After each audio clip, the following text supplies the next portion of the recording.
조선의 선비는 정말 책만 읽었을까요? 이른 새벽 한양 어느 골목 안에 불이 켜진 방 하나가 있습니다. 창호지 너머로 등잔불이 가늘게 흔들리고 그 빛 아래 한 젊은이가 허리를 곧게 세우고 앉아 두꺼운 책을 펼쳐 들고 있습니다. 손가락이 책장을 넘기다 멈추고 입술 사이로 소리 없이 글자를 따라갑니다. 그의 곁에는 다 식어가는 숭늉 그릇과 반쯤 탄 초가 놓여 있습니다. 마당 건너편 사랑채에서는 아버지의 기침 소리가 간간이 들려옵니다. 조선에서 선비로 산다는 것은 어떤 삶이었을까요? 과거 한 번 합격하면 출세가 보장된다는 말이 있었지만 그 길을 걸어본 사람들의 이야기는 전혀 달랐습니다. 수기치인이라는 네 글자의 무게, 말과 활과 붓과 주판을 동시에 쥐어야 했던 선비의 현실, 책 한 권을 빌리기 위해 노주발을 담보로 맡겨야 했던 사람들의 이야기, 그리고 나라의 정예 부대라는 이름을 달고 왕십리 밭고랑에서 배추를 캐야 했던 군인들의 하루를 따라가다 보면 조선이라는 나라가 전혀 다른 얼굴로 다가옵니다. 선비에게 요구된 것은 경전을 외우는 능력만이 아니었습니다. 조선이 선비에게 기대한 것은 수기치인이었습니다. 먼저 자신을 닦고 그 위에 나라를 다스리는 사람이 되라는 것이었습니다. 이 말이 얼마나 많은 것을 요구하는지는 실제 과거 시험의 출제 범위를 들여다보면 금세 드러납니다. 문과 시험에서는 유교 경전의 해석과 함께 국정 현안에 대한 논책이 요구되었습니다. 논책이란 오늘날로 치면 경제정책 제안서나 행정개혁안에 가까웠습니다. 경전 구절을 외워 줄줄 읊는 것만으로는 답안지를 채울 수 없었습니다. 이 정도 논리로 이 문제를 풀어라 라는 요구 앞에서는 경전 암기가 아니라 그것을 현실에 연결하는 사고력이 필요했습니다. 무과도 만만하지 않았습니다. 목전, 철전, 기사, 기창, 격구 같은 실기 과목을 통과하는 것은 물론이고 병법서와 유교 경전까지 외워야 했습니다. 오자라는 병법서를 공부한다고 해서 다음 시험에 그것이 나온다는 보장도 없었습니다. 경상도 선산 출신 노상추라는 사람의 일기에 그 현실이 또렷이 남아 있습니다. 그는 선배들에게서 다음 시험에 오자가 나온다는 말을 듣고 수년간 그 책에 매달렸습니다. 그런데 막상 한양에 도착해 알아보니 이미 영조의 수교에 따라 오자는 시험 과목에서 빠진 지 한참이 되었습니다. 그는 시험 전날 밤 새로운 책을 벼락치기로 2번 읽고 시험장에 들어갔고 그해 낙방했습니다. 지방에서는 한양의 최신 정보가 전달되기까지 몇 년씩 걸리기도 했습니다. 시험 제도가 바뀌어도 그 소식이 영남 땅까지 닿으려면 상당한 시간이 필요했고 그 사이 수험생들은 틀린 방향으로 시간과 돈을 쏟아붓고 있었습니다. 무과 준비에 드는 비용은 오늘날의 기준으로 수억 원에 달했습니다. 노상추 일기에는 그가 무과를 준비하고 합격하기까지 10년 동안 논구 맞이기, 밭구심 맞이기, 돈 500냥을 소모했다고 나옵니다. 쌀 한 마리 서너 푼 하던 시절에 500냥이라는 돈은 대지주라야 모을 수 있는 액수였습니다. 여기에 수십 차례 한양을 오가는 교통비와 체류비가 따로 들었습니다. 그것도 모자라 무과에서는 말과 활 등 고가의 장비를 직접 준비해야 했습니다. 조선 초기 상등 말 한 필의 값은 노비 한 명 값의 3배에 이르렀습니다. 활쏘기와 말 달리기를 시험 보이는 과목이 무과에 포함된 이상 장비를 갖추지 못하면 응시 자체가 불가능했습니다. 글을 아는 양인이라면 법적으로 과거에 응시할 수 있었지만 그것은 어디까지나 법조문 위의 이야기였고 현실에서는 몇 대에 걸쳐 재산을 쌓아온 집안이 아니면 감히 시작조차 하기 어려웠습니다. 무과 합격에서 끝이 아니었습니다. 조선 후기로 내려오면서 별시 무과에서는 한꺼번에 수천 명, 많을 때는 1만 명이 넘는 합격자가 나오는 이른바 만과가 관행처럼 자리 잡았습니다. 합격자가 넘쳐나니 임관이 되지 못하는 사람도 그만큼 많아졌습니다. 수십 년을 준비해 합격증을 손에 쥐어도 벼슬 한 자리 받지 못하고 한량으로 늙어가는 사람들이 적지 않았습니다. 합격이 끝이 아니라 또 다른 경쟁의 시작이었습니다. 문과는 그보다 더 좁은 문이었습니다. 식년시는 3년마다 치러졌는데 조선왕조 501년 동안 문과가 총 804회 시행되어 합격자는 모두 15,137명이었습니다. 연평균으로 따지면 30명이 채 되지 않습니다. 전국에서 수만 명이 응시하는 시험에서 30명 안에 들어야 한다는 뜻이었습니다. 1794년 한 해에 열린 시험에서는 23,900명이 응시해 7만여 장의 답안지가 쏟아졌다는 기록이 있습니다. 답안지 검토가 몰리면 선착순 채점이 관행처럼 이루어지기도 했습니다. 부유한 집에서는 사수라 불리는 대필자를 고용해 빠르게 답안지를 제출하는 방법을 쓰기도 했습니다. 시험 전날에는 한양시장에서 시험지인 돌연지를 구하려는 사람이 몰려 품귀 현상이 벌어졌습니다. 한 번 붙기도 어렵고 붙어도 평균 나이가 36세였습니다. 그 나이가 될 때까지 10대 초반부터 서당에서 시작해 향교와 성균관을 거치며 평생을 시험 준비에 쏟아붓는 것이 당시 양반 집안 자제들의 일상이었습니다. 실록에는 합격 연령에 대한 기록이 여럿 남아있고 그 안에는 30대 중반에 처음 합격해 관직 생활을 시작한 사람들의 이름이 줄을 잇습니다. 젊은 시절 전부를 준비에 쏟고 나서야 겨우 출발선에 설 수 있었던 것입니다. 그렇다고 선비의 공부가 오직 과거를 향한 것만은 아니었습니다. 조선의 선비에게는 유계라는 기본 소양이 있었습니다. 예절음악, 활쏘기, 승마, 글쓰기, 산수의 6가지였습니다.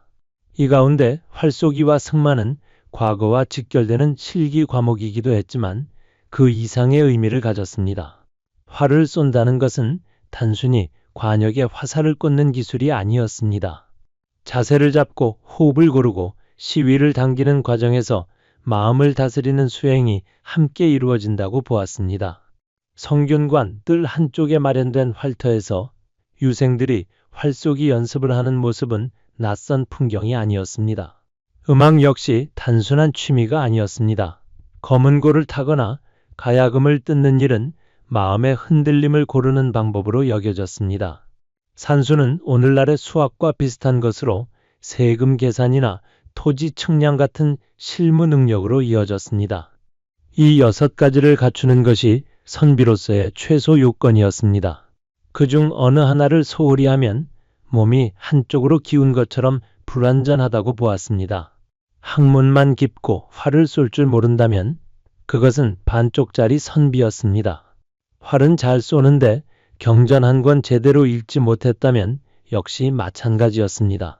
조선이 선비에게 요구한 것은 완성된 인간이었고 그 완성을 위한 기준이 바로 유계였습니다.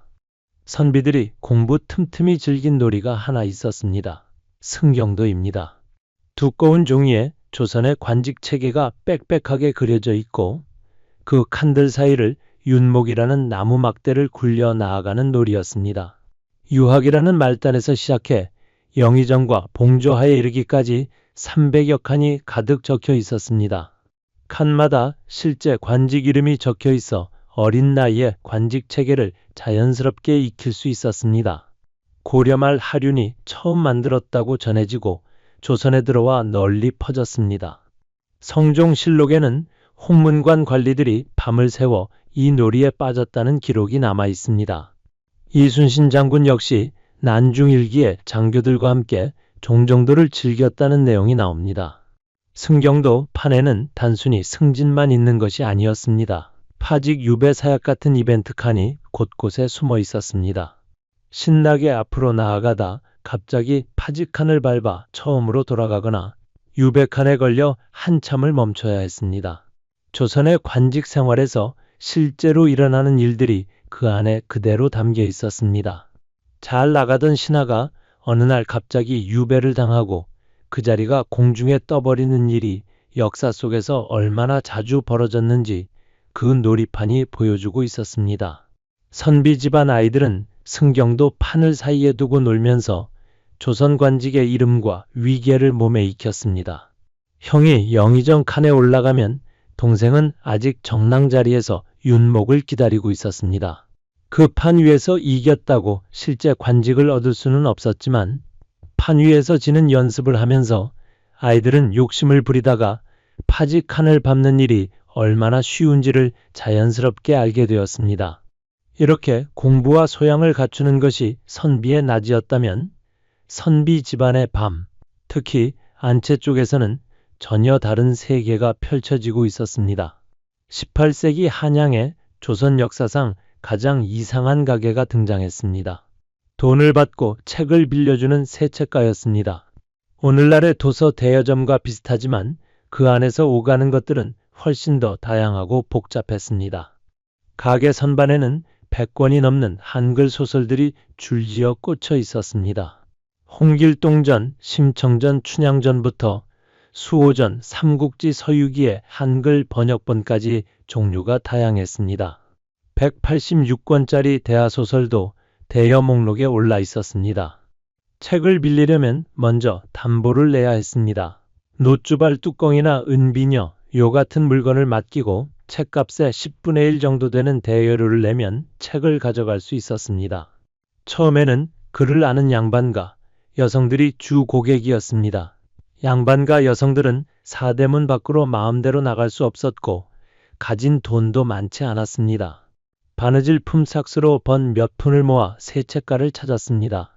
놋주발을 맡기고 받아온 책을 이불 속에서 밤새 읽다가 눈이 침침해지면 잠깐 눈을 감았다가 다시 펼쳤습니다. 새 책본의 만듦새는 남달랐습니다. 질 좋은 종이에 삼배 표지를 댔고 들기름을 얇게 발라 말렸습니다. 들기름을 먹인 종이는 사람 손에 닿아도 쉽게 헤어지지 않았습니다. 여러 사람의 손을 거쳐야 했으니 내구성이 가장 중요했습니다. 그런데 책을 자세히 들여다보면 마지막 행에 마지막 글자가 빠져 있는 경우가 있었습니다. 손가락으로 책 옆을 잡아 넘기다 보면 가장자리 글자가 침으로 닳기 때문에 미리 그 자리를 비워둔 것이었습니다. 새 책가 주인은 책 한 권 한 권의 상태를 꼼꼼히 살피며 오래 쓸 수 있도록 관리했습니다. 책의 구성에도 장사 속이 숨어 있었습니다. 결정적인 장면은 반드시 다음 권이 시작되는 첫머리에 배치되었습니다. 이 권을 다 읽었는데 다음 이야기가 궁금해 참을 수 없다면 또 돈을 내고 다음 권을 빌려야 했습니다. 오늘날 스트리밍 서비스에서 다음 화가 자동 재생되기 직전에 가장 긴장되는 장면이 나오는 것과 같은 원리였습니다. 새 책가의 인기가 높아지면서 처음에는 양반과 여성들이 줄을 이루던 독자층이 점점 넓어졌습니다. 중인들과 상인계층, 심지어 하층민들까지 새 책가를 찾기 시작했습니다. 18세기 후반의 기록에는 부녀자들이 집안일을 버려두고 길쌈을 게을리하면서 소설을 빌려 읽느라 폐물을 팔고 빚을 내어 가산을 기울게 하는 지경이라는 비판이 등장합니다. 당시 실학자 이덕무는 부녀자들이 집안일을 게을리하면서 소설 읽기에 빠져 가산을 탕진하고 있으니 막아야 한다는 글을 남겼습니다. 비판의 말 속에 얼마나 많은 사람들이 소설에 빠져들었는지가 그대로 드러납니다. 시골에서 친정에 다니러 한양을 방문한 여인들도 새 책가를 들르는 것을 빠뜨리지 않았습니다. 며칠 동안 읽을 수 있는 두꺼운 소설 몇 권을 보자기에 싸서 시골집으로 돌아가 이웃 여인들과 돌려 읽었습니다. 새 책가는 한양에 집중되어 있었지만 그 책들이 닿는 곳은 훨씬 넓었습니다. 독자들은 책 속에 흔적을 남겼습니다. 책 여백에 글씨를 남기는 것이 당시 독자들 사이에서 자연스러운 일이었습니다. 어떤 독자는 새 책가 주인에게 따지는 글을 적었습니다. 이 책인 단권인 책을 4권으로 만들고 이렇게 쇳돈을 비싸게 받으니 독자를 우롱하는 것이 아니냐는 항의였습니다. 어떤 독자는 주인공이 억울한 처지에 놓인 대목에서 나도 이 사람이 너무 불쌍해서 눈물이 났다는 짧은 감상을 남겼습니다. 수백 년이 지난 지금도 그 흔적이 남아있는 새 책본들이 있습니다.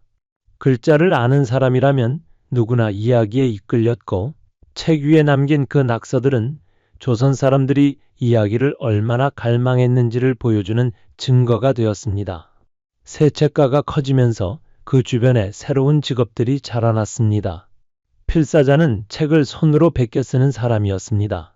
새 책가에서 쓸 책을 만드는 사람도 있었고, 독자의 주문을 받아 개인이 보관할 수 있는 책을 만들어주는 사람도 있었습니다. 필사자는 단순히 원본을 그대로 옮겨 적는 데서 그치지 않았습니다. 독자의 취향에 맞게 줄거리를 조금 바꾸거나 인물의 성격을 다듬어 이본을 만들어냈습니다. 같은 이야기인데 어떤 판본에서는 주인공이 더 대담하고 어떤 판본에서는 결말이 달랐습니다. 필사자는 복사기가 아니라 편집자에 가까웠습니다. 이 때문에 인기 있는 소설일수록 이본이 많이 생겨났습니다. 번역가도 바빠졌습니다. 중국 소설을 한글로 옮기는 일을 전문으로 하는 사람들이 있었고, 그들의 번역 솜씨에 따라 같은 원작도 전혀 다른 느낌으로 읽혔습니다. 책거 간꾼이라 불리는 석회는 책을 유통시키는 중간 상인이었습니다. 한양에서 만들어진 책을 지방 장터까지 실어 날랐고, 반대로 지방의 기이한 이야기들을 한양으로 가져와 새 소설의 재료로 쓰도록 연결했습니다. 그리고 전기수가 있었습니다. 거리의 이야기꾼이었습니다. 종로 일대 다리 아래, 담뱃가게 앞, 약방 근처, 사람들이 모이는 곳이라면 어디서든 자리를 잡고 소설을 낭독했습니다. 겉모습에도 신경을 썼습니다. 흰 두루마기를 입고 머리에는 정자관을 쓰고 한 손에 부채, 다른 손에 책을 들었습니다. 정자관은 원래 선비가 방 안에서 쓰던 모자였는데 전기수들은 학식 있는 사람처럼 보이기 위해 밖에서도 그것을 썼습니다. 책은 그냥 들고 있는 소품이었고 실제로는 이미 모두 외워두었습니다. 전기수의 실력은 낭독에 있지 않았습니다. 여러 사람의 목소리를 한꺼번에 소화하는 연기력, 문장에 가락을 붙여 노래 부르듯 흘러가는 리듬감, 긴장이 고조되는 순간 청중의 숨을 멎게 하는 타이밍이 전기수를 전기수답게 만들었습니다. 청중들이 구름처럼 몰려들어 빙 둘러선 채 이야기에 빠져들었습니다. 그러다 가장 흥미진진한 대목에 이르면 전기수는 갑자기 입을 다물었습니다. 조수 3의 취재집에는 이 장면이 생생하게 담겨 있습니다. 말을 뚝 끊어버리면 청중들이 다음 이야기가 궁금해서 너도 나도 돈을 던졌고 그제서야 전기수가 다시 입을 열었습니다. 이 기술을 요전법이라 불렀습니다. 흥미로운 곳에서 멈추어 돈을 요구하는 방법이라는 뜻이었습니다. 전기수의 인기가 높아질수록 이상한 일들도 벌어졌습니다. 정조 시절 종로 담뱃가게 앞에서 한 전기수가 임경업전을 낭독하던 중 사건이 일어났습니다. 임경업 장군이 원통하게 죽임을 당하는 대목에서 청중 가운데 한 남자가 갑자기 눈을 부릅뜨고 낭독자에게 달려들어 칼로 찌른 것입니다. 이야기 속 간신을 현실의 낭독자로 착각한 것이었습니다. 전기수는 그 자리에서 숨졌습니다. 이 사건을 전해 들은 정조는 세상에 이런 허무맹랑한 죽음도 있구나 하고 혀를 찼다는 기록이 남아 있습니다. 이야기의 힘이 그만큼 강했다는 증거이기도 했습니다. 사람들은 이야기 속으로 완전히 빨려들어가 현실과 허구의 경계를 잃어버릴 만큼 소설에 몰입했습니다. 소설 속에는 현실에서 말하기 어려운 것들이 담겼습니다. 신분 질서를 비틀거나 권력에 대한 불만을 녹여낸 이야기들이 글 속에 자리 잡았습니다. 홍길동전에서 서자 출신 주인공이 차별에 맞서 싸우는 이야기는 조선의 서얼제도를 정면으로 건드리는 내용이었습니다. 관원들도 예외가 아니었습니다. 숙직 근무 중에 몰래 소설을 읽는 관리들이 많아졌고 심지어 과거 시험 답안지에 소설 구절을 인용해 제출하는 일까지 생겨났습니다. 정조가 이 흐름을 좌시할 수 없었습니다. 1792년 정조는 문체 반정을 선포했습니다. 폐관 잡기와 같은 자유로운 문체가 유행하면 본디 반듯한 고문의 글쓰기가 흔들린다고 보았습니다. 신하들에게 자신의 글쓰기를 반성하는 상소를 올리게 하고 자유분방한 문체를 금지하는 명을 내렸습니다. 당시 문인들 가운데는 자신이 잡서를 읽고 글쓰기가 흐트러졌음을 인정하는 상소를 올린 사람도 있었습니다. 그러나 이미 온 나라에 퍼진 이야기에 대한 갈망을 왕명으로 막을 수는 없었습니다. 세책가는 계속 문을 열었고 전기수는 계속 거리에 나섰습니다. 사람들은 여전히 밤이면 등잔불 아래에 앉아 빌려온 소설을 펼쳤습니다. 소설이 한양거리를 가득 채우던 그 시절 같은 거리 어딘가에서 또 다른 방식으로 하루를 버티던 사람들이 있었습니다. 나라의 수도를 지키는 정의의 군인들이었습니다. 임진왜란이 일어나기 전 조선의 중앙군은 이름만 있고 실체가 거의 없는 상태였습니다. 양인이면 모두 군역에 복무해야 한다는 법이 있었지만 돈을 내고 군역을 피하는 사람이 늘어나면서 실제로 창과 활을 들 수 있는 군인이 거의 남지 않았습니다. 1592년 선조 25년 4월 왜군이 부산포에 상륙했을 때 조선군이 그토록 빠르게 무너진 데는 이런 배경이 있었습니다. 전쟁 중이던 1593년 선조 26년 명나라 장수 낙상지의 진영에서 포수 양성훈련이 시작되었습니다. 그 훈련의 성과를 보고 같은 해 8월 훈련 도감이 설치되었습니다. 중국 명나라 장군 척계광이 왜구를 상대로 개발한 삼수병 체계를 가져왔습니다. 조총을 다루는 포수, 활을 쏘는 사수, 창칼로 근접전을 벌이는 살수의 세 종류가 서로 보완하며 싸우는 방식이었습니다. 이들은 교대 없이 상시 근무하는 상비군이었고 그 대가로 급료를 받았습니다. 조선 역사상 처음으로 모든 군인이 급료를 받는 군형이 생긴 것이었습니다. 급료는 한 달에 쌀 6마리였습니다. 240푼에 해당하는 금액이었습니다. 이것이 얼마나 적은 돈인지는 당시 한양의 집세와 물가를 보면 드러납니다. 지방에서 올라온 군인들은 성 안에서 방을 구하는 것 자체가 쉽지 않았습니다. 한양은 인구가 빠르게 늘어나면서 주택 공급이 부족했고 집세는 계속 올랐습니다. 1738년 영조 14년에 훈련도감에 배속되어 한양으로 올라온 이영령이라는 군인의 사례가 당시 기록에 남아 있습니다. 그는 집을 구하기 위해 자신이 가지고 있던 노비 9명을 모두 처분해야 했습니다. 노비 9명이 그의 전 재산이었고 그것을 다 쏟아부어야 겨우 방 하나를 얻을 수 있었습니다. 성 안에 집을 구하지 못한 군인들은 왕십리, 이포리, 안암동 같은 동쪽 교외 지역에 몰려 살았습니다. 성 밖에 새를 들어 사는 군인들은 훈련이 있는 날이면 성문이 열리기 전부터 나와 기다려야 했습니다. 한 달 쌀 6말로는 가족의 밥상을 차리기도 벅찼습니다. 부업은 선택이 아니라 필수였습니다. 이것은 개인의 문제가 아니라 훈련 도감 전체에서 벌어지는 일이었고 결국 관행으로 자리 잡았습니다. 훈련 도감 군인들이 왕십리 인근에서 배추를 재배하는 것은 18세기 중반부터 공공연하게 이루어지던 일이었습니다. 당시 이모군란 관련 신문 기록 가운데 훈련도감 군인 문창갑의 진술이 남아 있습니다. 그는 훈련도감에 소속된 채 왕십리 일대에서 무와 배추 등 채소 농사를 짓고 있었습니다. 또 다른 군인 이영식은 훈련도감에 복무하면서 동시에 포목상을 하며 영동지방으로 장사를 다녔습니다. 왕십리에서 훈련도감 군인들이 기른 배추는 한양에서 독특한 이름을 얻었습니다. 사대문 안 대감댁들이 앞다투어 사가는 명품 첨가물로 통했습니다. 훈련 도감 배추라는 이름만 들으면 품질을 믿을 수 있다는 인식이 퍼졌습니다. 군인들이 훈련 사이사이 밭을 갈고 씨를 뿌리고 물을 댔습니다. 가을이면 풍성하게 자란 배추와 물을 짊어지고 성 안 시장으로 나갔습니다. 대장간 일을 겸하는 군인도 있었고 포목을 파는 군인도 있었습니다.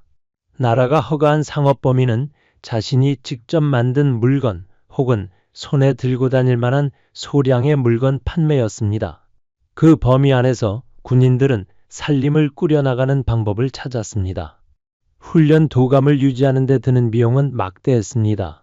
급료 지급에만 조선 전체 예산의 3.4%가 소모되었습니다. 이 부담을 줄이기 위해 몇 차례에 걸쳐 폐지 논의가 있었지만 도성 방어의 핵심인 훈련도감은 쉽게 없앨 수 없었습니다. 병인 양요와 신미 양요에서 서양 군대와 맞붙어 싸운 병력이 바로 이 훈련도감에서 나왔습니다. 병인 양요를 쌓아낸 병력은 실전 경험을 쌓은 채 살아 돌아왔습니다. 서양 신식 군대를 상대하고도 물러서지 않은 경험이 이들의 몸에 남아 있었습니다. 그러나 1881년 고종 18년 신식 군대인 별기군이 창설되면서 상황이 달라졌습니다. 새 술은 새 부대에 담아야 한다는 논리로 기존 훈련도 감의 위상이 급격히 낮아졌습니다. 별기군에는 일본 교관이 파견되었고 처우도 달랐습니다. 같은 군인인데 별기군과 훈련도감 군인 사이에 대우 차이가 노골적으로 벌어졌습니다. 여기에 재정 위기가 겹쳤습니다. 밀린 봉급이 13개월치에 이르렀습니다. 13개월 동안 쌀 한 톨 받지 못했다는 뜻이었습니다. 그나마 1개월치를 지급한다기에 손을 내밀었더니 쌀에 모래와 겨가 잔뜩 섞여 있었습니다. 이것이 1882년 이모군란의 불씨였습니다. 굶주리고 차별받고 속임당한 군인들이 창고지기와 관리에게 돌을 던지고 선예청으로 몰려갔습니다. 뒤이어 대원군을 옹호하며 궁궐을 향해 움직이기 시작했습니다. 이모군란의 끝은 청나라 군대의 개입이었습니다.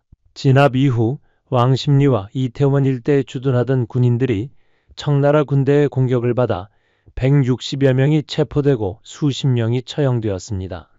임진왜란의 폐허 위에서 나라를 다시 일으키겠다는 의지로 만들어진 군영이 290년 가까이 지난 뒤 이런 방식으로 끝을 맞이했습니다. 훈련도감은 이모군란의 수습 여파로 1882년 폐지되었습니다. 훈련도감 군인들이 왕십리 밭고랑에서 배추를 캐고 있을 때 불과 몇 리 떨어진 한양거리에서는 전기수가 이야기를 낭독하고 있었습니다. 같은 하늘 아래 선비는 승경도 판을 앞에 두고 영의정 칸을 노렸고 양반과 여인은 등잔불 아래에서 빌려온 소설을 읽었으며 군인은 이른 아침 배추를 짊어지고 성안시장을 향해 걷고 있었습니다. 이들이 살았던 세계는 모두 같은 한양이었지만 그 안의 이야기는 서로 다른 층위에 놓여 있었습니다. 선비의 이야기로 시작했던 이 이야기를 다시 처음으로 돌려보면 하나의 모습이 떠오릅니다.